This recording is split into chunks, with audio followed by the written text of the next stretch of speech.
전 세계가 얼어붙었습니다. 일본 총리가 국회에서 믿기 어려운 선언을 했기 때문입니다. 독도는 일본 땅이다. 한국은 불법 점거를 중단하라. 이 한마디는 동아시아 질서를 뒤흔드는 도화선이었습니다. 모든 전문가가 한국의 즉각 반발을 예상했죠. 그런데 한국은 조용했습니다. 단 한 문장도 내놓지 않았습니다. 그리고 정확히 72시간 뒤 전 세계를 뒤집는 일이 벌어졌습니다. 다카이치 사나에 총리가 기자회견장에 섰습니다. 취임 한 달을 맞이하는 시점이었죠. 그의 지지율은 68%로 상당히 높은 편이었고 자민당 내에서도 입지가 확고해지는 시기였습니다. 질의응답 시간이었어요. 한 기자가 물었습니다. 총리께서는 대만 해협 위기 시 일본의 역할을 어떻게 보십니까? 다카이치 총리의 답변은 명확했습니다. 대만 유사시는 일본의 존립위기 사태가 될 수 있습니다. 따라서 자위대의 무력 행사가 가능한 상황이 될 수 있다고 저는 판단합니다. 회견장이 술렁였어요. 현직 일본 총리가 대만 문제의 무력 개입 가능성을 공개적으로 언급한 건 처음이었거든요. 물론 일본은 2022년부터 안보 전략을 대폭 강화해왔습니다. 방위비를 GDP 대비 2%까지 늘리고 반격 능력을 확보하고 미일 동맹을 더욱 강화하면서요.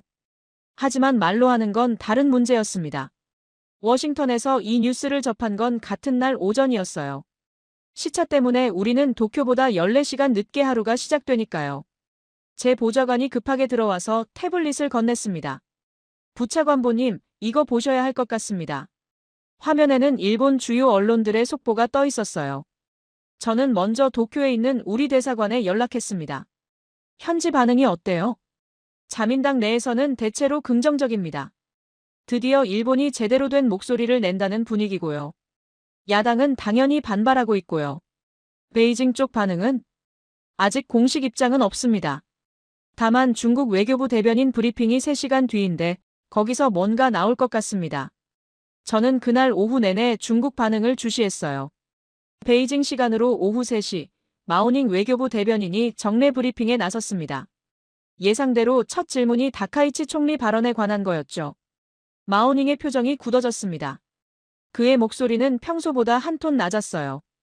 일본 지도자의 발언은 극도로 위험한 내정 간섭이자 도발입니다.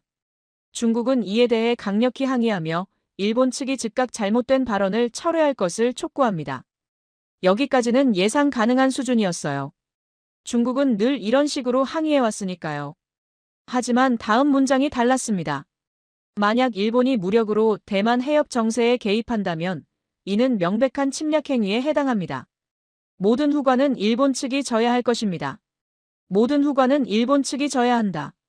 30년 외교 경험상 중국이 이 표현을 쓸 때는 정말로 화가 났을 때입니다.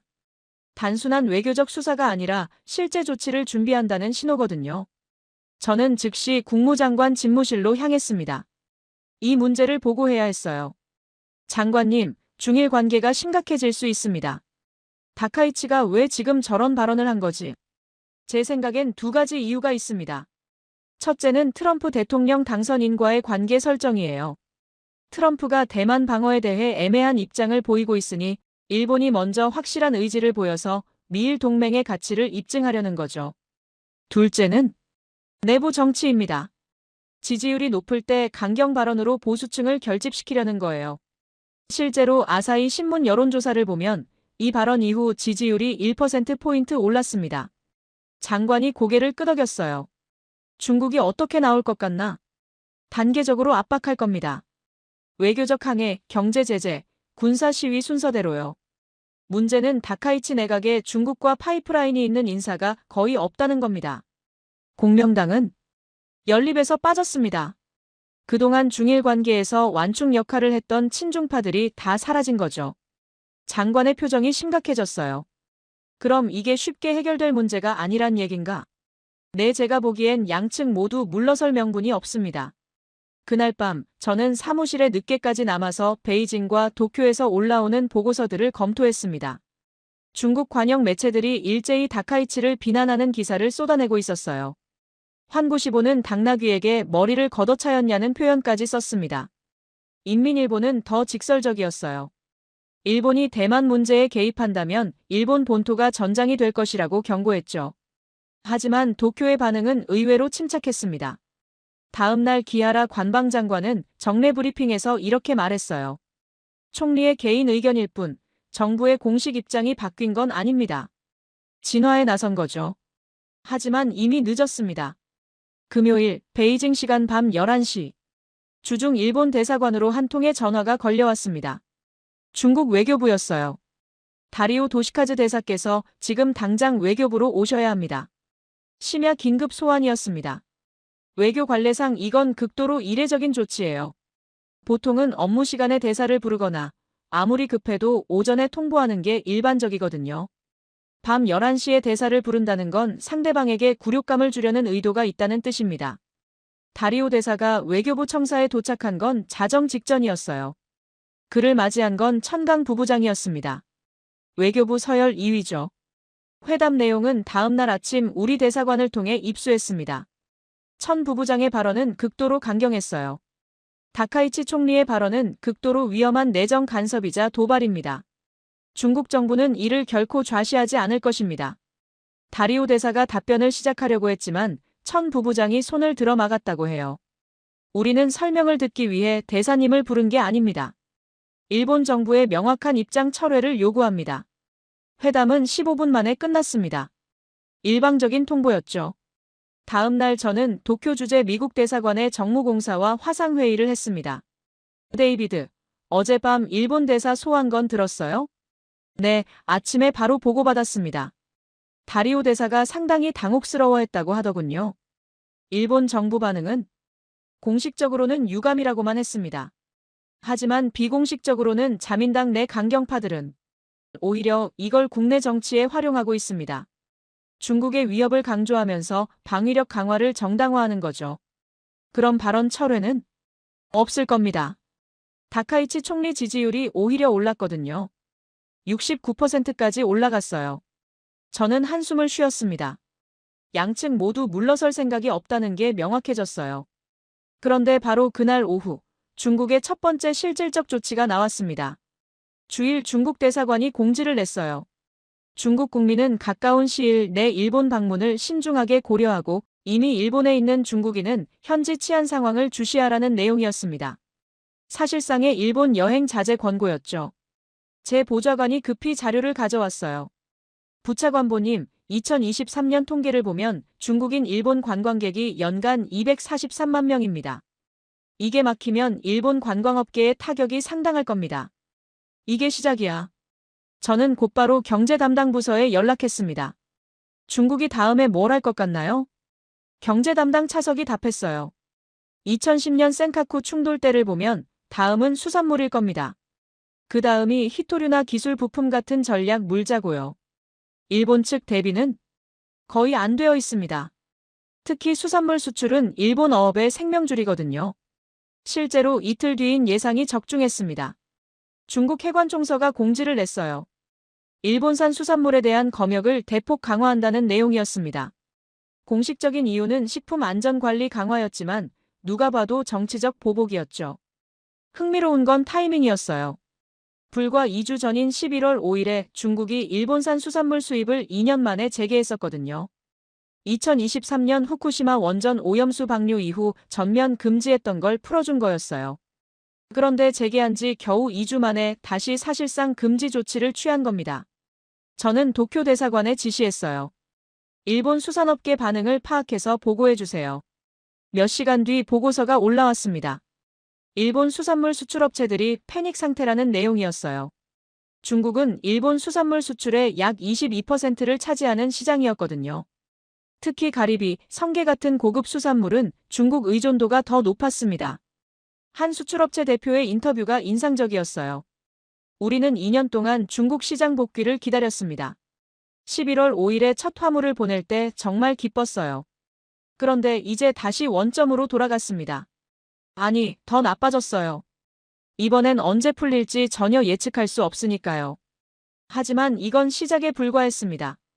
일본 외무성이 긴급 대응에 나섰어요. 가나이 마사키 외무성 아시아 대양주 국장을 베이징으로 급파한 겁니다. 사태 진정을 도모하기 위한 국장급 회담이라고 발표했죠. 저는 이 회담에 큰 기대를 걸지 않았어요. 중국이 이미 대사를 심야에 소환한 상황에서 국장급 회담으로 뭔가 해결될 리 없었거든요. 그런데 다음 날 제 예상을 뛰어넘는 일이 벌어졌습니다. 중국 외교부가 회담 영상을 공개한 거예요. 사전 협의 없이요. 영상 속에서 가나이 국장은 중국 측 우다웨이 부국장과 악수를 나눴습니다. 문제는 그 다음이었어요. 악수가 끝난 뒤 가나이 국장이 고개를 깊이 숙이는 장면이 나왔습니다. 일본식 인사였죠. 하지만 맥락이 문제였어요. 우다웨이 부국장은 두 손을 주머니에 넣은 채 서 있었습니다. 가끔은 뒷짐을 지기도 했어요. 상대방이 고개를 숙이는데 본인은 손도 내밀지 않는 태도였죠. 더구나 우다웨이 부국장의 복장이 특이했습니다. 중국 학생들이 입던 스타일의 옷이었어요. 일본 제국주의에 맞서 싸운 중국 독립운동을 상징하는 복장이었습니다. 저는 이 영상을 보는 순간 알았어요. 중국이 일본을 공개적으로 모욕하고 있다는 걸요. 다음 날 기아라 일본 관방장관이 브리핑에서 항의했습니다. 해당 영상은 사전 협의 없이 공개된 것입니다. 우리는 중국 측에 문제 제기를 했습니다. 하지만 이미 영상은 중국 전역에 퍼진 뒤였어요. 중국 인터넷에서는 일본이 고개를 숙였다며 환호하는 댓글들이 쏟아졌습니다. 저는 그날 저녁 서울에 있는 우리 대사관 정무공사와 통화했어요. 제니퍼, 한국 쪽 반응은 어때요? 흥미롭습니다. 한국 언론들도 이 사태를 대서특필하고 있는데 논조가 좀 다릅니다. 어떻게? 중일 갈등이 격화되면서 한국의 전략적 가치가 높아지고 있다는 분석들이 나오고 있어요. 특히 11월 22일 G20 정상회의에서 한중일 정상회의가 무산될 가능성이 높다는 점을 주목하고 있습니다. 한국 정부 입장은 공식적으로는 중립을 지키고 있지만 비공식적으로는 이 상황을 활용하려는 움직임이 보입니다. 저는 고개를 끄덕였어요. 한국이 영리하게 움직이고 있다는 걸 알 수 있었습니다. 그런데 바로 그 다음 날 제가 전혀 예상하지 못한 일이 벌어졌습니다. 독도 문제에서 중국이 입을 연 겁니다. 베이징 외교부 정례 브리핑. 저는 매일 아침 중국 외교부 브리핑을 챙겨봅니다. 30년 동안 습관처럼 해온 일이죠. 대부분은 예측 가능한 내용들이에요. 미국 비판, 대만 문제 강조, 남중국해 주권 주장. 패턴이 있거든요. 그런데 그날은 달랐습니다. 한 기자가 질문했어요. 일본 정부가 최근 방위백서와 외교청서에서 독도를 자국 영토라고 명시했습니다. 한국 정부가 강력히 항의했는데 중국 정부의 입장은 무엇입니까?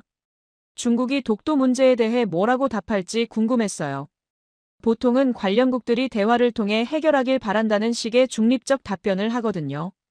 마오닝 대변인의 표정이 굳어졌습니다.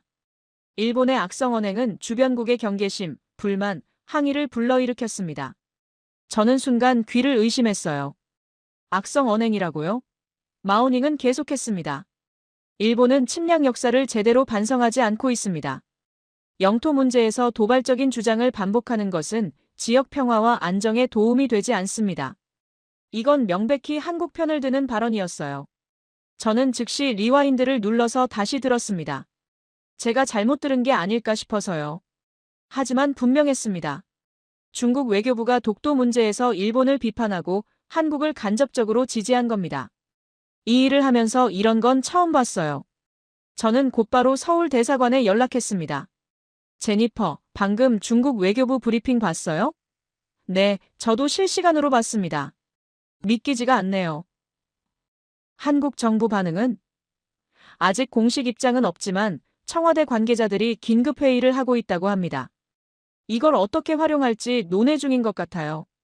저는 즉시 우리 부서 중국 전문가들을 소집했습니다. 여러분, 방금 일어난 일이 뭘 의미하는지 분석해 주세요.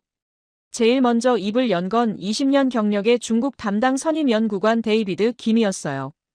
그는 한국계 미국인으로 중국어와 한국어를 모두 구사합니다. 이건 중국이 전략적으로 계산한 움직임입니다. 세 가지 목적이 있어요.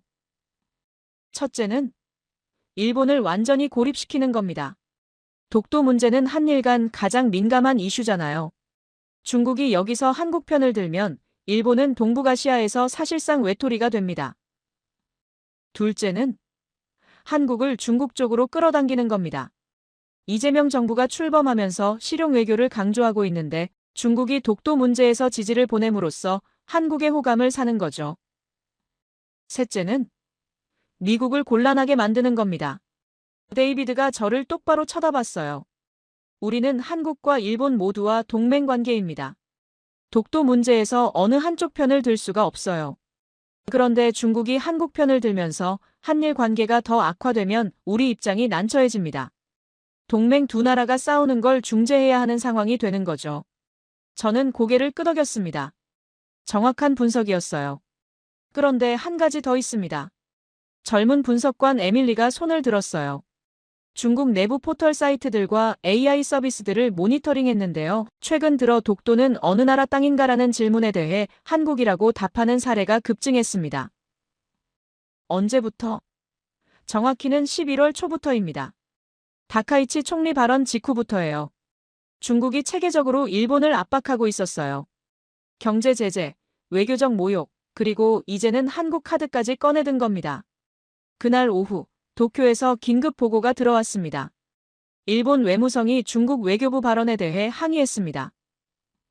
어떤 내용으로? 독도는 일본 고유의 영토이며 중국의 개입은 부적절하다는 입장입니다. 저는 쓴웃음을 지었어요. 일본이 지금 뭘 하고 있는지 모르는 것 같았습니다. 중국과 전면전을 벌이고 있는 상황에서 한국까지 적으로 돌리는 셈이었거든요. 실제로 다음 날 한국 정부의 반응이 나왔습니다. 외교부 대변인이 정례 브리핑에서 말했어요. 독도는 역사적, 지리적, 국제법적으로 명백한 대한민국의 고유 영토입니다. 일본 정부의 부당한 주장에 대해 강력히 항의합니다. 평소와 같은 입장이었죠. 하지만 뉘앙스가 달랐어요. 한 기자가 후속 질문을 했습니다. 중국 외교부가 일본의 영토 주장을 악성 언행이라고 비판했는데 한국 정부의 입장은? 대변인이 잠시 망설이다가 답했습니다. 우리는 독도 문제에 대한 국제사회의 올바른 인식을 환영합니다. 조심스러운 표현이었지만 사실상 중국의 입장을 긍정적으로 평가한 거였어요. 저는 그날 밤 국무장관에게 보고서를 올렸습니다. 제목은 중국의 한국 카드 활용과 동북아 외교 구도 재편이었어요. 보고서 결론 부분에 이렇게 썼습니다. 중국은 다카이치 총리의 대만 발언을 계기로 일본을 전방위로 압박하고 있습니다. 특히 독도 문제에서 한국을 지지함으로써 한일 관계를 더욱 악화시키는 동시에 한국을 중국 쪽으로 끌어당기려는 전략을 구사하고 있습니다. 이는 미국의 동맹 네트워크에 균열을 일으킬 수 있는 위험한 상황입니다. 다음 날 아침 장관실에서 전화가 왔어요. 마이클, 보고서 잘 봤네. 한 가지 묻고 싶은 게 있어. 말씀하십시오. 일본이 이 상황을 어떻게 수습할 것 같나? 저는 잠시 생각했습니다. 솔직히 말씀드리면 지금으로선 방법이 없어 보입니다. 왜? 다카이치 총리가 발언을 철회할 수 없습니다. 철회하면 국내 보수층의 반발을 받을 테니까요. 하지만 철회하지 않으면 중국의 압박은 계속될 겁니다. 진퇴양난이군. 네, 그래서 제목에 줄도산이라는 표현을 쓸 수밖에 없는 상황입니다. 전화를 끊고 나서 저는 캘린더를 봤어요. 11월 22일이 이틀 앞으로 다가와 있었습니다. 남아프리카 공화국에서 G20 정상회의가 열리는 날이었죠. 다카이치 총리와 리창 국무원 총리가 만날 수 있는 마지막 기회였습니다. 하지만 저는 이미 알고 있었어요. 그 만남은 이루어지지 않을 거라는 걸요. 저는 국무장관 수행단으로 현지에 와 있었어요. 공항에서 숙소로 이동하는 차 안에서 일본 대표단 관계자에게서 문자가 왔습니다. 중일 정상회담 무산 확정. 예상했던 일이지만 막상 확인하니 씁쓸했어요. 숙소에 도착하자마자 저는 일본 측 실무진을 만났습니다. 외무성에서 온 다케우치 국장이었죠. 그는 평소에 냉철하기로 유명한 사람인데 그날은 피곤해 보였어요. 마이클, 이번엔 정말 어렵습니다. 중국 측과 접촉은 해봤어요? 시도했습니다. 여러 채널을 통해서요. 하지만 중국 측은 만날 의사가 전혀 없습니다. 리창 총리와 다카이치 총리의 우연한 만남도. 다케우치가 고개를 저었어요. 우연한 만남조차 피하려고 합니다. 중국 측이 동선까지 조정하고 있다고 들었어요. 그 정도입니까? 네, 중국 외교부 대변인이 며칠 전 브리핑에서 명확히 말했습니다. 리창 총리와 다카이치 총리의 회담은 예정에도 없고 계획도 없다고요. 한중일 정상회의는요? 당분간 불가능할 겁니다. 연내 개최를 목표로 했었는데. 다케우치가 말을 흐렸어요. 솔직히 내년에도 어려울 것 같습니다. 중국의 분노가 생각보다 깊습니다. 그날 저녁 각국 정상들을 위한 환영 만찬이 열렸습니다. 저는 장관을 수행해서 행사장 후방에 있었어요. 리창 총리가 입장했습니다. 그는 여러 정상들과 악수를 나눴어요. 독일 총리, 브라질 대통령, 인도 총리 모두와 웃으며 인사했습니다. 그런데 다카이치 총리가 있는 쪽으로 가까이 오자 리창 총리의 동선이 명확하게 바뀌었어요. 마치 보이지 않는 벽이 있는 것처럼 방향을 틀었습니다. 다카이치 총리도 이를 의식한 듯 보였어요. 그는 잠시 그 자리에 서 있다가 프랑스 대통령 쪽으로 이동했습니다. 외교 무대에서 이보다 노골적인 무시는 본 적이 없었습니다. 다음 날 오전 본회의가 시작됐습니다. 각국 정상들이 순서대로 발언했어요. 리창 총리 차례가 왔을 때 그는 준비된 원고를 읽었습니다. 주로 경제 협력과 기후변화에 관한 내용이었죠. 그런데 발언 말미에 예정에 없던 멘트를 추가했습니다. 일부 국가가 지역 평화를 위협하는 발언을 하고 있습니다. 이는 국제사회의 공동이익에 반하는 행위입니다. 직접적으로 일본을 지목하지는 않았지만 누구나 알 수 있는 내용이었어요. 다카이치 총리는 무표정한 얼굴로 앉아 있었습니다. 오후 세션에서는 각국 정상들 간의 양자회담이 이어졌어요. 저는 우리 장관의 회담들을 수행하면서 동시에 다른 국가들의 동향도 파악했습니다. 흥미로운 장면을 목격했어요. 한국의 이재명 대통령이 리창 총리와 복도에서 마주쳤습니다. 두 정상은 반갑게 악수를 나눴어요. 짧은 대화였지만 분위기가 좋아 보였습니다. 저는 우리 서울 대사관 직원에게 물었어요. 저 둘이 따로 회담 예정이 있나요? 비공식 회담이 잡혀 있습니다. 오늘 저녁에요. 주제는 경제 협력이 메인이지만 북한 문제와 영내 정세도 다룰 예정입니다. 저는 고개를 끄덕였습니다. 한국이 이 상황을 잘 활용하고 있다는 생각이 들었어요. 그날 밤 저는 객실로 돌아와서 하루 동안 수집한 정보들을 정리했습니다.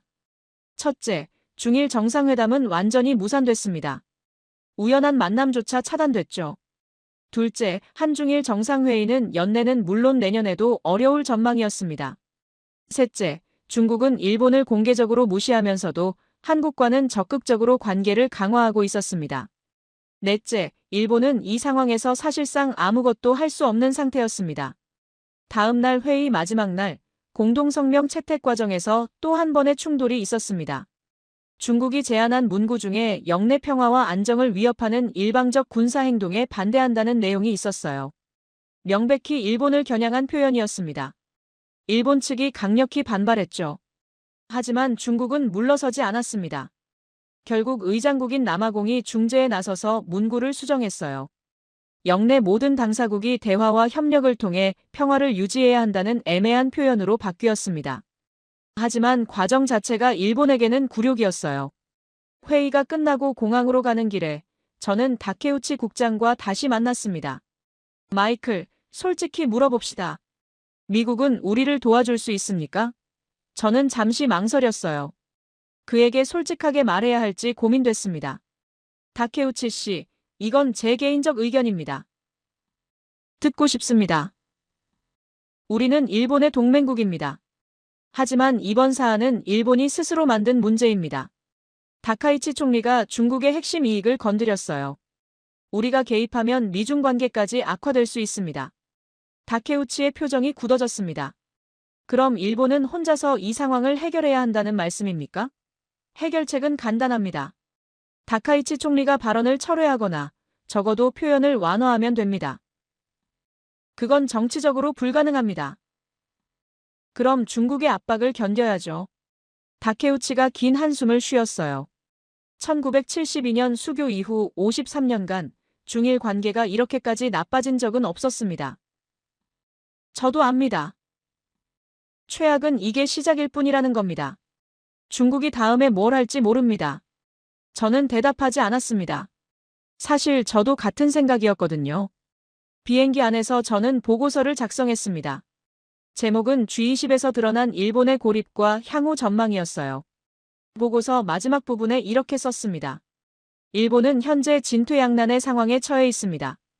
발언을 철회하면 국내 정치적 타격을 받고 철회하지 않으면 중국의 압박이 계속됩니다. 더 큰 문제는 일본 내에 중국과의 파이프라인이 거의 없다는 점입니다. 연립 파트너였던 공명당이 빠지면서 친중파의 중재 역할도 사라졌습니다. 반면 한국은 이 상황을 전략적으로 활용하고 있습니다. 중국과의 관계를 강화하면서도 미국과의 동맹은 유지하는 균형 외교를 펼치고 있습니다. 특히 한국 정부가 최근 동북아 3국 표기를 한중일로 통일한 것은 상징적 의미가 있습니다. 향후 중국의 추가 조치 가능성을 주시해야 합니다. 경제 제재 확대, 군사적 압박 강화, 그리고 일본의 유엔 안보리 상임이사국 진출 저지 등이 예상됩니다. 워싱턴에 도착했을 때는 현지 시간으로 밤 11시였어요. 하지만 사무실로 직행했습니다. 급히 확인해야 할 정보가 있었거든요. 책상에 앉아서 이메일을 열었어요. 도쿄 대사관에서 온 긴급 보고였습니다. 제목을 보는 순간 한숨이 나왔습니다. 중국, 일본의 유엔 안보리 상임이사국 진출 반대 공식화 열어보니 예상대로였어요. 중국이 일본의 30년 수건 사업을 정면으로 막아선 겁니다. 일본의 앞날도 그만큼 어두워 보였습니다. 저는 평소보다 일찍 사무실에 출근했습니다. 주말이었지만 쉴 수가 없었어요. 중국의 다음 수가 뭘지 파악해야 했거든요. 제 보좌관 제시카가 급하게 들어왔습니다. 부차관보님, 중국 해관총서가 방금 공지를 냈습니다. 내용이 뭔데요? 일본산 수산물 수입을 전면 금지한다고 합니다. 11월 5일에 제기했던 걸 완전히 되돌린 겁니다. 저는 컴퓨터를 켜서 중국 해관총서 웹사이트를 확인했어요. 공지문이 떠 있었습니다. 식품 안전관리 강화를 위해 일본산 수산물에 대한 수입을 잠정 중단한다. 표면적 이유는 식품 안전이었지만 타이밍이 모든 걸 말해줬죠. 저는 즉시 우리 농무부 산하수산 담당 부서에 연락했습니다. 팀, 이번 조치가 일본 어업에 어느 정도 타격을 줄 것 같나요? 전화기 너머로 키보드 두드리는 소리가 들렸어요. 2023년 기준으로 일본의 수산물 수출액은 약 3,873억 엔입니다. 그중 중국 수출이 22.4%를 차지하니까 대략 867억 엔, 미화로 약 5억 8천만 달러 규모입니다. 품목별로는 가리비가 가장 큽니다. 홋카이도산 가리비는 거의 80%가 중국으로 갑니다. 그 다음이 성게, 참치 전부 고급 수산물이에요. 문제는 이게 일본 어촌 경제의 생명줄이라는 겁니다. 이건 단순한 무역 제재가 아니었어요. 일본 어촌의 생존이 걸린 문제였죠. 오후에 도쿄 대사관에서 현장 보고가 올라왔습니다. 홋카이도 어업조합이 긴급 성명을 냈습니다. 중국 수출이 막히면 가리비 산업이 붕괴된다는 내용입니다. 어업조합장들이 도쿄로 올라와서 수산청에 항의하고 있습니다. 보고서에 한 어업조합장의 인터뷰가 첨부되어 있었어요. 우리는 2년 동안 기다렸습니다. 후쿠시마 오염수 방류 이후 중국 시장이 닫혔을 때 정말 힘들었어요. 냉동창고는 가득 차고 가격은 폭락하고. 하지만 견뎠습니다. 11월 5일에 중국 시장이 다시 열렸을 때 정말 기뻤어요. 첫 선적을 보내면서 이제 살았다고 생각했죠. 그런데 2주 만에 다시 막혔어요. 이번엔 더 심각합니다. 언제 풀릴지 아무도 모르니까요. 재고는 쌓이고 어민들은 출하를 포기하고 우리 어촌 전체가 위기입니다. 저는 스프레드 시트를 열어서 일본의 대중 수출 품목을 분석하기 시작했어요. 수산물만이 아니었습니다. 자동차 부품, 전자제품, 화학제품. 일본의 주요 수출품 대부분이 중국 시장에 의존하고 있었거든요. 하지만 이건 시작에 불과했습니다. 새로운 소식이 들어왔어요. 중국 문화여행부가 일본 영화와 드라마의 중국 내 상영을 제한한다는 방침을 발표한 겁니다. 공식 이유는 문화 콘텐츠 심사 강화였지만 사실상 일본 문화 콘텐츠를 차단하는 조치였죠. 제 보좌관이 자료를 가져왔습니다. 2024년 기준으로 중국에서 개봉한 일본 영화가 17편입니다. 총 흥행 수익이 약 240억 엔이고요. 일본 아이돌 그룹들의 중국 공연도 연간 300억 엔 규모입니다. 이번 조치로 어떻게 되나요? 일본 영화 3편이 전부 취소됐습니다. 내년 상반기 개봉 예정작들도 불투명한 상태고요. 일본 보이그룹의 광저우 팬미팅도 갑자기 취소됐습니다. 저는 패턴을 정리하기 시작했어요. 중국의 전략이 명확하게 보였습니다. 일본 대중에게 직접적 고통을 주는 분야부터 차례대로 타격하는 거였어요. 월요일 아침 국무장관 주재회의가 열렸습니다. 주제는 중국의 대일 경제 제재 현황과 전망이었죠. 저는 프레젠테이션을 준비해 갔습니다. 현재까지 중국의 조치를 분석하면 세 가지 원칙이 보입니다. 첫째, 일본 대중에게 직접적 영향을 주는 분야부터 타격합니다. 여행 자제 권고로 일본 관광업계가 타격받고 수산물 금지로 어촌이 타격받고 영화 제한으로 문화계가 타격받습니다. 다카이치 내각을 압박하는 동시에 일본 여론을 자극하는 전략이죠. 둘째, 단계적으로 압박을 강화합니다. 처음엔 권고, 다음엔 검역 강화, 그 다음엔 전면 금지. 이렇게 점진적으로 올리는 겁니다. 일본이 굴복할 때까지 계속 수위를 높일 거라는 신호입니다. 셋째, 일본 정부가 대응하기 어려운 방식을 선택합니다. 모두 중국 내부 규정이나 안전 기준을 이유로 들기 때문에 일본이 WTO에 제소하기도 애매합니다. 경제 담당 차관이 질문했어요. 다음 타겟은 뭘 것 같습니까? 두 가지 가능성이 있습니다. 하나는 히토류입니다. 중국은 전 세계 히토류 생산의 약 70%를 차지합니다. 일본의 전자산업, 자동차 산업, 방위산업이 중국산 히토류에 크게 의존하고 있죠. 2010년 센카쿠 충돌 때도 중국이 히토류 카드를 꺼냈습니다. 그때 일본 제조업계가 공황 상태에 빠졌었죠. 다른 하나는 관광객입니다. 2019년 기준으로 중국인 일본 관광객이 연간 959만 명이었어요. 코로나 이후 회복 중인데 2024년 1월부터 10월까지 누계가 이미 700만 명을 넘었습니다. 중국인 관광객 한 명당 평균 지출액이 약 23만 엔이니까 연간 약 2조 2천억 엔 규모입니다. 이게 막히면 일본 관광업계는 직격탄을 맞습니다. 장관이 고개를 끄덕였습니다. 일본의 대응 능력은 솔직히 제한적입니다. 일본은 중국에 대한 경제 의존도가 높습니다. 2023년 기준으로 일본의 대중 수출이 전체의 19.2%, 수입이 21.4%를 차지합니다. 반면 중국의 대일 의존도는 훨씬 낮죠. 일본 수출은 중국 전체 수입의 약 7%에 불과합니다. 그럼 일본은 속수무책이란 얘긴가? 네, 경제적으로는 중국의 압박을 견뎌야 하는 상황입니다. 일본이 할 수 있는 건 미국과 유럽의 지원을 요청하는 것뿐인데 우리도 중국과의 관계를 고려해야 하니까 적극적으로 나서기 어렵습니다. 유일한 해결책은 외교적 타협인데 다카이치 총리가 발언을 철회할 가능성은 거의 없어 보입니다. 회의가 끝나고 사무실로 돌아오는 길에 서울 대사관에서 전화가 왔습니다. 마이클, 흥미로운 정보가 있습니다. 뭔데요, 제니퍼? 한국 수산물 업계가 호황을 맞고 있습니다. 중국이 일본산 수산물을 막으면서 한국산에 대한 수요가 급증하고 있어요. 저는 메모를 시작했습니다. 구체적으로 어떤 품목들이죠? 가리비, 굴, 전복, 명태. 일본과 경쟁하던 품목들입니다. 한국 수출업체들이 중국 바이어들로부터 주문이 폭주하고 있다고 해요. 어느 업체는 올해 남은 재고를 전부 중국에 팔았다고 합니다. 가격은 올랐습니다. 공급 부족 현상 때문에 가격이 15에서 20% 상승했는데 그래도 중국 바이어들이 사가고 있습니다. 한국 어민들이 이런 호황은 처음이라고 할 정도래요. 중국이 일본을 압박하는 과정에서 한국이 수혜를 보고 있었어요. 의도한 건지 아닌지 모르겠지만 결과적으로 한국 경제에는 긍정적 영향이었습니다. 그날 저녁 저는 개인적으로 한국 통상 전문가와 화상 통화를 했습니다. 서울대학교 국제대학원의 김 교수였어요. 김 교수님, 중일 갈등이 한국에 어떤 영향을 주고 있나요? 흥미로운 현상이 벌어지고 있습니다. 단기적으로는 수산물, 관광, 일부 제조업에서 수혜가 있습니다. 일본이 잃은 시장 일부를 한국이 가져가는 구조죠. 하지만 더 중요한 건 외교적 레버리지입니다. 어떤 의미인가요? 한국이 중국과 일본 사이에서 전략적 위치를 확보했습니다. 중국은 한국을 자기 편으로 끌어들이려 하고 일본은 한국의 중재를 필요로 하는 상황이죠. 한국으로서는 양쪽 모두와 관계를 강화할 수 있는 기회입니다. 전화를 끊고 나서 저는 새로운 보고서를 작성하기 시작했습니다. 제목은 중일 경제 갈등의 예상치 못한 승자 한국의 부상이었습니다. 저는 한국 출장을 왔습니다.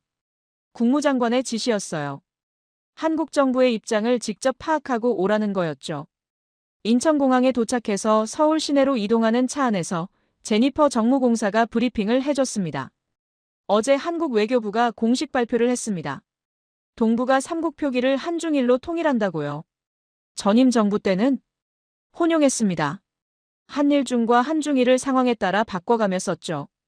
그러다 보니 어느 나라를 더 중시하냐는 논란이 계속 있었어요. 보수 진영에서는 한일중을 선호했고 진보 진영에서는 한중일을 선호했죠. 이번 결정의 배경은 공식적으로는 불필요한 논란을 없애기 위해서라고 합니다. 하지만 실제로는 중국을 배려한 조치로 보입니다. 중국 입장에서는 중자가 일본보다 앞에 오는 게 중요하거든요. 한자 문화권에서 순서는 서열을 의미하니까요. 중국 외교부가 이 결정을 환영한다는 논평을 냈습니다. 일본 반응은 공식적으로는 아무 말 없습니다. 하지만 비공식적으로는 불편해하는 분위기죠. 한 일본 외교관은 한국이 중국 쪽으로 기운다고 우려를 표명했어요. 저는 고개를 끄덕였습니다. 한국이 미묘하지만 명확한 신호를 보낸 거였어요. 오후에 한국 외교부 고위 관계자와 면담이 잡혀 있었습니다. 장소는 외교부 별관의 한 회의실이었어요. 김 차관이 저를 맞아줬습니다. 클린턴 행정부 시절 주미 한국 대사관에서 근무했을 때 제가 몇 번 만난 적이 있었습니다. 핸더슨 부차관보님, 멀리서 오셨습니다. 김 차관님, 최근 한국 정부의 움직임이 워싱턴에서도 화제입니다. 김 차관이 미소를 지었어요. 한중일 표기 말씀이시죠? 네, 솔직히 말씀드리면 우리는 한국이 어느 방향으로 가는지 궁금합니다. 김 차관이 차를 한 모금 마셨습니다. 핸더슨 부차관보님도 아시다시피 한국의 지정학적 위치는 독특합니다. 우리는 미국의 동맹국이면서 동시에 중국의 최대 교역국입니다. 일본과는 역사 문제가 있지만 경제안보 협력이 필요하고요. 균형 외교를 말씀하시는 건가요? 균형이라기보다는 실용이라고 부르고 싶습니다. 김 차관이 몸을 앞으로 기울였어요. 지금 중일이 충돌하고 있습니다. 1972년 수교 이후 최악이라고 하죠. 이 상황에서 한국이 어느 한쪽 편을 들면 어떻게 될까요? 한쪽과의 관계가 나빠지겠죠. 맞습니다. 그래서 우리는 원칙을 지키면서도 양쪽 모두와 관계를 유지하려고 합니다. 독도는 우리 땅이니까 중국이 지지해주면 환영하지만 그렇다고 우리가 중일 갈등에서 중국 편을 드는 건 아닙니다. 독도 문제에서 중국이 한국을 지지했는데요. 김 차관의 표정이 미묘하게 변했습니다. 우리가 요청한 건 아닙니다. 중국이 자체 판단으로 한 일이죠. 하지만 우리로서는 나쁠 게 없습니다. 독도는 명백히 우리 영토니까 누가 지지하든 환영합니다.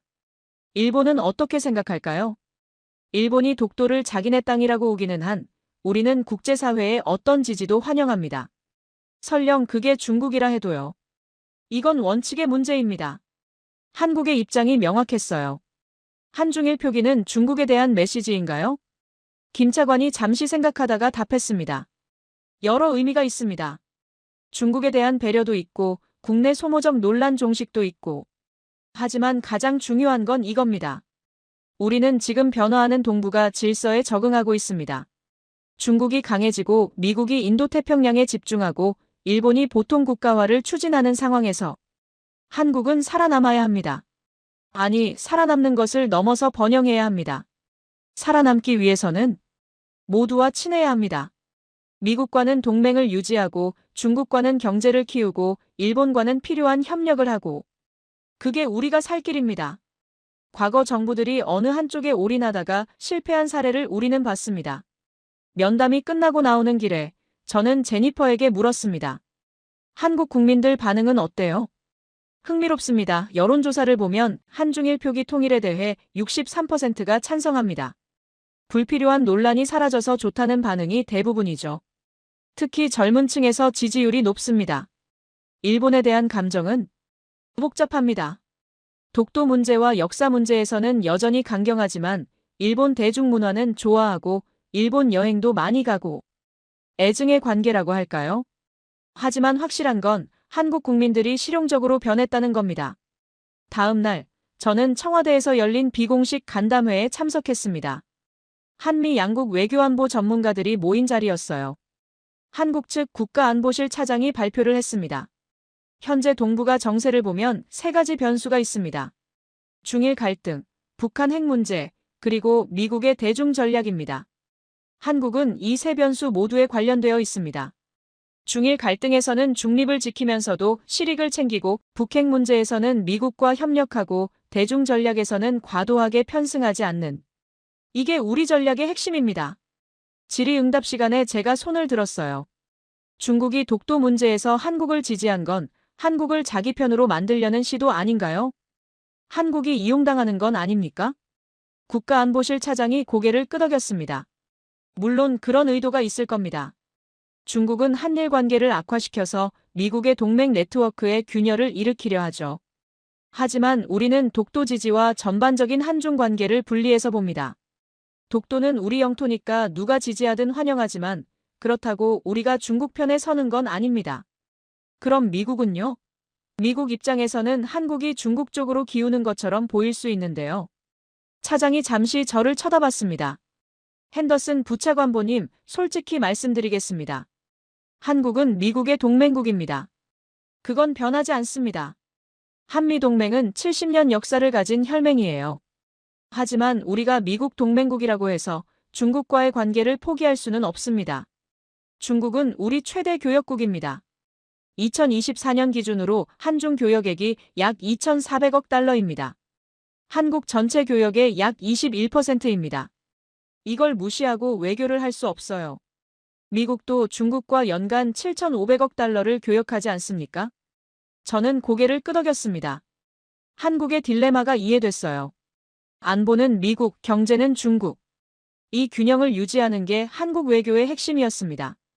간담회가 끝나고 저는 한국 측 참석자 몇 명과 비공식 대화를 나눴습니다. 한 교수가 흥미로운 분석을 해줬어요.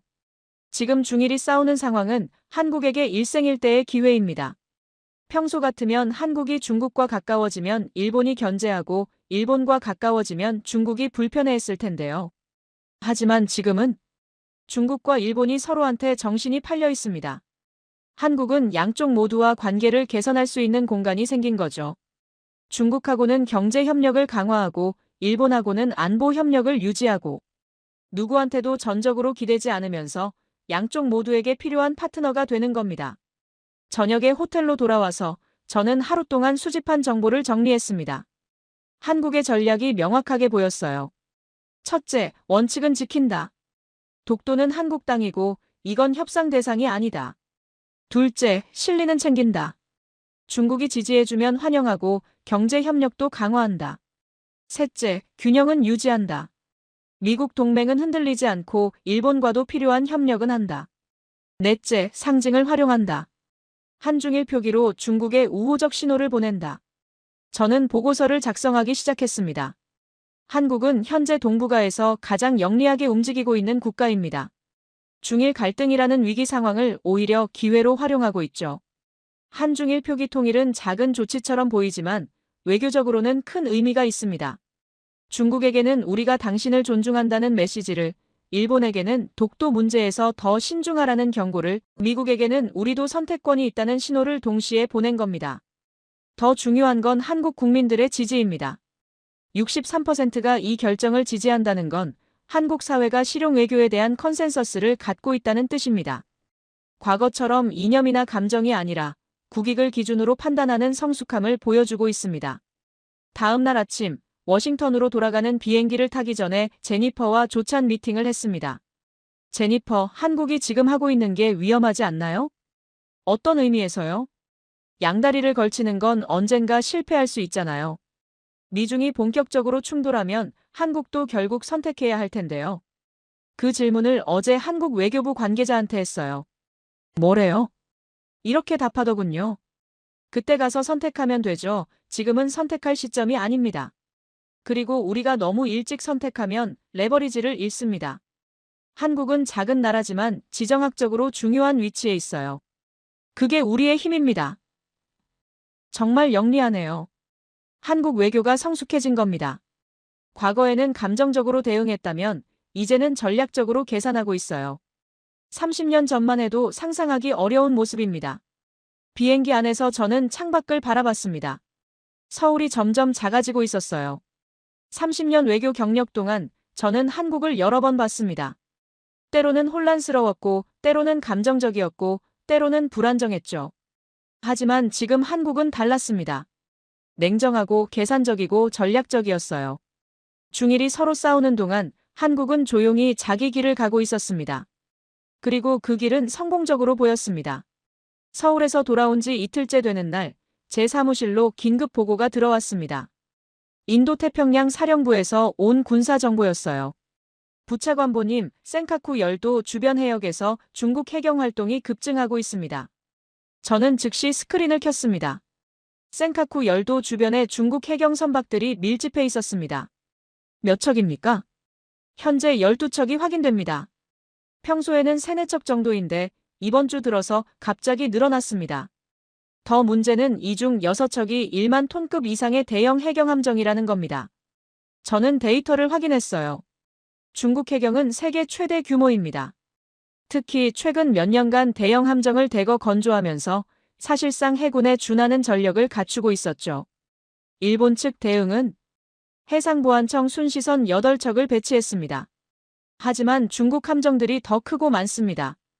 일본 측이 상당히 부담스러워하고 있습니다. 저는 즉시 도쿄 대사관에 연락했습니다. 현지 상황이 어떻습니까? 긴장이 높아지고 있습니다. 어제 중국 해경 함정이 일본 영해 침범을 시도했고 일본 순시선이 저지했습니다. 물리적 충돌은 없었지만 양측이 상당히 근접한 거리에서 대치했습니다. 일본 정부 반응은 방위성과 해상보안청이 비상체제로 전환했습니다. 기시다 방위상이 긴급 기자회견을 열어서 센카쿠는 일본 고유의 영토라고 강조했죠. 하지만 솔직히 상황이 불리합니다. 저는 한숨을 쉬었습니다. 경제 제재에 이어 이제 군사적 압박까지 시작된 거였어요. 그날 오후 더 심각한 정보가 들어왔습니다. 중국 해군의 항공모함 푸제노가 대만 동부 해역에서 실탄 사격 훈련을 실시한다는 거였어요. 푸제노는 2주 전에 취역한 중국의 최신의 항공모함입니다. 8만 톤급의 전자기 사출기를 탑재한 중국 최초의 3세대 항공모함이죠. 저는 국방부 담당자와 화상회의를 했습니다. 푸제노 훈련이 일본에 대한 메시지인가요? 명백합니다. 훈련 해역이 대만과 일본 오키나와 사이입니다. 일본이 대만 문제에 개입하면 어떻게 되는지 보여주는 거죠. 더구나 훈련 시기도 의미가 있습니다. 다카이치 총리가 대만 개입 발언을 한 지 3주 만입니다. 일본 자위대 대응 능력은 이론적으로는 대응 가능합니다. 일본 해상자위대는 헬기 탑재형 구축함 4척을 보유하고 있고 F-35 전투기도 배치하고 있으니까요. 하지만 실제로 중국과 충돌할 수 있느냐는 별개 문제입니다. 왜죠? 일본 국민 여론이 불안정합니다. 센카쿠를 지키기 위해 중국과 전쟁을 할 수 있느냐는 질문에 여론조사 결과 찬성이 38%, 반대가 52%입니다. 다카이치 총리가 강경 발언을 했지만 정작 국민들은 전쟁을 원하지 않습니다. 이게 일본의 딜레마였어요. 강경한 말은 했지만 실제로 행동으로 옮길 각오가 되어 있지 않은 겁니다. 상황이 더 악화됐습니다. 중국 인민해방군 공군이 대만 방공식별구역에 전투기 32대를 진입시켰어요. 이 중 8대가 대만 해협 중간선을 넘어서 대만에 더 근접했습니다. 동시에 중국 국방부 대변인이 브리핑을 열었습니다. 만약 외부 세력이 대만 문제에 무력으로 개입한다면 중국 인민해방군은 단호히 반격할 것입니다. 그 후과는 개입 국가가 감당해야 할 것입니다. 외부 세력이라는 표현은 명백히 일본을 가리키는 것이었죠. 더 흥미로운 건 중국 관영 매체의 보도였습니다. 환구시보는 사설에서 이렇게 썼어요. 일본이 대만 문제에 개입하면 센카쿠 열도뿐만 아니라 오키나와까지 전장이 될 수 있다. 일본은 역사의 교훈을 잊지 말아야 한다. 이건 명백한 위협이었습니다. 저는 도쿄 대사관에 일본 정부 반응을 물었어요. 방위성과 외무성이 항해 성명을 냈습니다. 하지만 실질적 대응 조치는 없습니다. 할 수 있는 게 없어요. 다카이치 총리는 침묵하고 있습니다. 발언 이후 대만 문제에 대해 추가 언급을 하지 않고 있습니다. 기하라 관방장관도 정부 입장에 변화 없다는 원론적 답변만 반복하고 있죠. 일본이 후퇴하고 있었어요. 말로는 강경했지만 중국의 압박 앞에서 실제로는 한 발씩 물러서고 있었습니다. 그날 저녁 저는 서울 대사관에 전화를 걸었습니다. 제니퍼, 한국 해역 쪽 상황은 어때요? 놀라울 정도로 조용합니다. 조용하다고요? 내서해와 남해에서 중국 어선들의 불법 조업이 평소보다 오히려 줄었습니다. 한국 해경 관계자들도 이상할 정도로 평온하다고 말합니다. 저는 그 의미를 곧바로 이해했습니다. 중국이 의도적으로 한국을 배려하고 있군요. 그렇게 보입니다. 일본 쪽으로는 해경 함정 12척을 보내면서 한국 쪽으로는 아무 압박도 하지 않고 있습니다. 대조가 극명합니다. 이건 중요한 데이터 포인트였습니다. 또 다른 소식이 들어왔습니다. 중국 인민해방군 동부전구 사령부가 대만 주변에서 대규모 합동군사훈련을 실시한다고 발표한 겁니다. 해군, 공군, 로켓군이 모두 참여하는 훈련이었어요. 발표문에는 이런 문구가 있었습니다. 이번 훈련은 외부 세력의 개입을 억제하고 국가 주권과 영토 보전을 수호하기 위한 것이다. 다시 외부 세력 표현이 나왔습니다. 저는 국무장관에게 보고서를 올렸습니다. 중국의 군사적 압박이 경제 제재와 병행되면서 일본은 사실상 포위된 상태입니다. 센카쿠 해역에서는 해경 함정이 압박하고 대만 주변에서는 대규모 훈련으로 위협하고 있습니다. 더 우려스러운 건 일본의 대응 능력입니다. 다카이치 총리가 강경 발언을 했지만 실제로 중국과 충돌할 의지나 준비가 되어 있지 않습니다. 국민 여론도 전쟁을 지지하지 않고요. 반면 한국은 이 상황에서 완전히 자유롭습니다. 중국이 한국 해역에서는 아무 도발도 하지 않고 있습니다. 이는 중국이 한국을 전략적 파트너로 인식하고 있다는 증거입니다. 그날 밤 저는 개인적으로 일본 방위성 출신 전문가와 통화했습니다. 도쿄에 있는 싱크탱크 연구원이었어요. 다나카 씨, 솔직히 물어봅시다. 일본이 센카쿠를 지킬 수 있습니까? 마이클, 군사적으로는 가능합니다. 하지만 정치적으로는 국민들이 준비되어 있지 않습니다. 센카쿠는 무인도입니다. 거기에 사는 일본인이 한 명도 없어요. 그런 섬을 지키기 위해 중국과 전쟁을 하자고 하면 국민들이 동의할까요? 다카이치 총리는 왜 그런 발언을 한 겁니까? 국내 정치용입니다. 보수층에게 어필하기 위해서요. 하지만 중국이 이렇게 강하게 반응할 줄은 몰랐을 겁니다. 그럼 일본은 어떻게 해야 합니까? 타협해야죠. 하지만 다카이치 총리가 발언을 철회하면 국내 정치적으로 타격받습니다. 그렇다고 계속 버티면 중국의 압박은 더 강해질 겁니다. 진퇴양난입니다. 전화를 끊고 나서 저는 한국 상황과 비교했습니다. 일본은 센카쿠 해역에서 중국 해경 12척과 대치하고 있었어요. 매일 긴장이 높아지고 있었죠. 반면 한국 해역은 평온했습니다. 중국 어선들의 불법 조업도 줄었고 중국 해경의 도발도 없었어요. 일본은 대만 주변에서 중국의 대규모 군사훈련을 바라보며 불안에 떨고 있었습니다. 반면 한국은 자체 훈련을 평소대로 진행했고 중국은 아무 말도 하지 않았어요. 대조가 극명했습니다. 저는 새로운 보고서를 작성했습니다. 제목은 군사적 압박의 선택성 중국의 차별적 접근이었습니다. 중국은 일본에 대해서는 전방위 군사 압박을 가하면서도 한국에 대해서는 최대한 자제하고 있습니다. 이는 단순히 일본을 징벌하는 것을 넘어서 한국을 자기 편으로 만들려는 전략적 계산입니다. 한국 입장에서는 이 상황이 편안할 겁니다. 중국과의 군사적 긴장 없이 경제 협력을 강화할 수 있으니까요. 미국으로서는 우려스러운 상황이지만 한국을 비난할 수는 없습니다. 한국은 아무 잘못도 하지 않았으니까요. 월요일 아침 제가 출근하자마자 긴급 뉴스가 떠올랐습니다. 일본 자위대 통합막료 간부가 성명을 냈어요. 센카쿠 열도 주변 해역에서 중국 해경 및 해군 함정의 활동이 계속되고 있습니다. 우리는 감시를 강화하고 있으며 일본의 주권을 단호히 수호할 것입니다. 말은 강경했지만 실제 행동은 없었습니다. 저는 그날 오후 국무장관 집무실에 불려갔습니다. 마이클, 일본이 정말 위험한 상황인가? 네, 장관님. 53년 만에 최악이라는 표현이 과장이 아닙니다. 우리가 개입해야 할까? 저는 잠시 고민했습니다. 개입하면 미중 관계가 악화됩니다. 하지만 개입하지 않으면 일본이 중국에 굴복하는 모습을 보게 될 겁니다. 딜레마입니다. 장관이 창밖을 바라봤습니다. 한국은 잘하고 있군. 네, 한국이 이번 위기에서 가장 영리하게 대응하고 있습니다. 저는 그동안 수집한 모든 데이터를 종합해서 최종 보고서를 작성하고 있었어요. 제목은 일본의 줄도산 중일 갈등의 전개와 한국의 부상이었습니다. 먼저 숫자부터 정리했습니다. 경제 피해. 일본산 수산물 수출 손실 연간 약 867억 엔. 중국인 관광객 감소 예상 700만 명, 200만 명 이하 연간 약 1조 5천억 엔 손실. 영화문화 콘텐츠 수출 손실 연간 약 540억 엔. 총 경제적 피해 예상 연간 약 3조 엔 이상 200억 달러 이상. 외교적 고립. G20에서 중일 정상회담 무산. 한중일 정상회의 연내 개최 불가능. 일본의 유엔 안보리 상임이사국 진출 중국의 반대로 무산.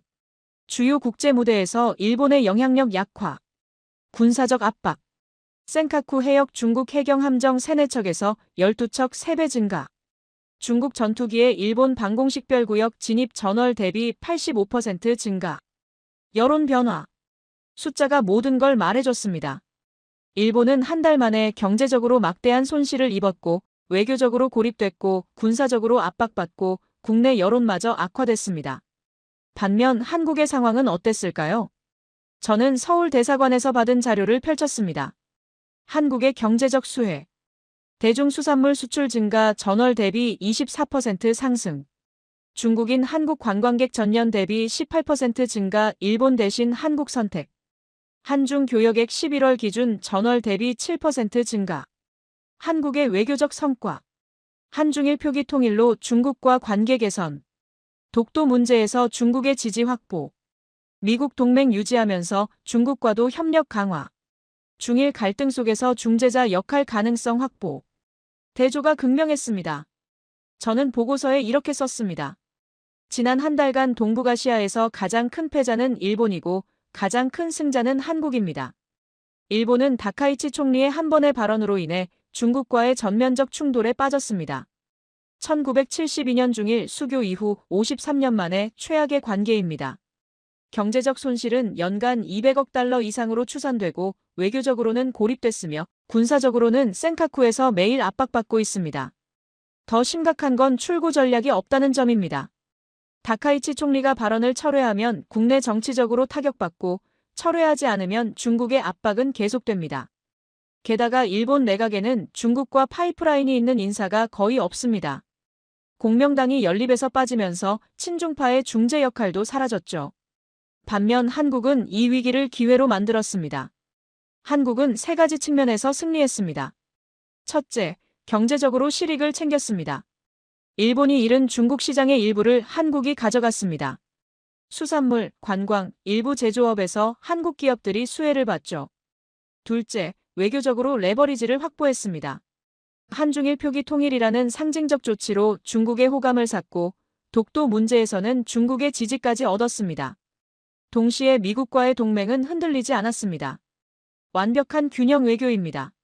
셋째, 안보적으로 평온을 유지했습니다. 중국이 일본에는 12척의 해경 함정을 보내면서도 한국 해역에서는 오히려 도발을 줄였습니다. 한국은 군사적 긴장 없이 자체 방어 태세를 유지할 수 있었습니다. 저는 계속 타이핑했습니다. 한국의 성공 비결은 무엇일까요? 3가지입니다. 첫째, 원칙을 지켰습니다. 독도는 한국 땅이라는 원칙, 미국 동맹을 유지한다는 원칙을 절대 흔들지 않았습니다. 둘째, 실리를 챙겼습니다. 중국이 지지해주면 환영하고 경제 협력 기회가 있으면 잡았습니다. 감정이 아니라 이익으로 판단했죠. 셋째, 타이밍을 잘 잡았습니다. 중일이 싸우는 동안 양쪽 모두와 관계를 강화했습니다. 누구의 편도 들지 않으면서 양쪽 모두에게 필요한 파트너가 됐습니다. 그날 오후, 저는 국무장관에게 보고서를 제출했습니다. 장관이 보고서를 읽더니 고개를 들었어요. 마이클, 한국이 너무 영리한 거 아닌가? 우리 동맹국이 맞나? 저는 웃었습니다. 장관님, 한국은 우리 동맹국이 맞습니다. 하지만 한국도 살아야 합니다. 중국이 최대 교역국인 상황에서 한국에게 중국과의 관계를 포기하라고 할 수는 없죠. 그럼 우리는 어떻게 해야 하나? 한국의 선택을 존중해야 합니다. 한국이 중국 쪽으로 완전히 넘어가지 않도록 주의하되 한국의 실용 외교를 인정해야 합니다. 억지로 선택을 강요하면 오히려 역효과입니다. 일본은 스스로 만든 문제입니다. 우리가 과도하게 개입하면 미중 관계만 악화됩니다. 일본이 중국과 타협하도록 뒤에서 압력을 넣는 게 최선입니다. 장관이 고개를 끄덕였습니다. 한국에서 배울 점이 있군. 네. 한국은 작은 나라지만 지정학적 위치를 최대한 활용하고 있습니다. 외교는 힘만이 아니라 지혜도 필요하다는 걸 보여주고 있죠. 향후 동북아 질서에서 한국의 역할이 더 커질 것입니다. 중국도 일본도 미국도 한국을 무시할 수 없습니다. 한국은 누구의 속국도 아니고 누구의 하수인도 아닙니다. 한국은 독립적으로 판단하고 행동하는 주권국가입니다. 일본이 배워야 할 교훈은 명확합니다. 외교는 힘이 아니라 지혜입니다. 강경한 말 한마디가 국가를 위기에 빠뜨릴 수 있습니다. 반면 신중한 균형이 국가를 번영으로 이끌 수 있습니다. 1972년 중일 수교 이후 53년 만에 최악의 관계. 이 숫자가 의미하는 건 단순히 시간이 아닙니다. 한 세대가 쌓아올린 신뢰가 한 달 만에 무너졌다는 것입니다. 일본의 줄도사는 이미 시작됐습니다. 국제 정세는 혼자 보기엔 어렵습니다. 좋아요, 구독 그리고 여러분의 솔직한 의견을 댓글로 남겨주시면 답글 남기겠습니다.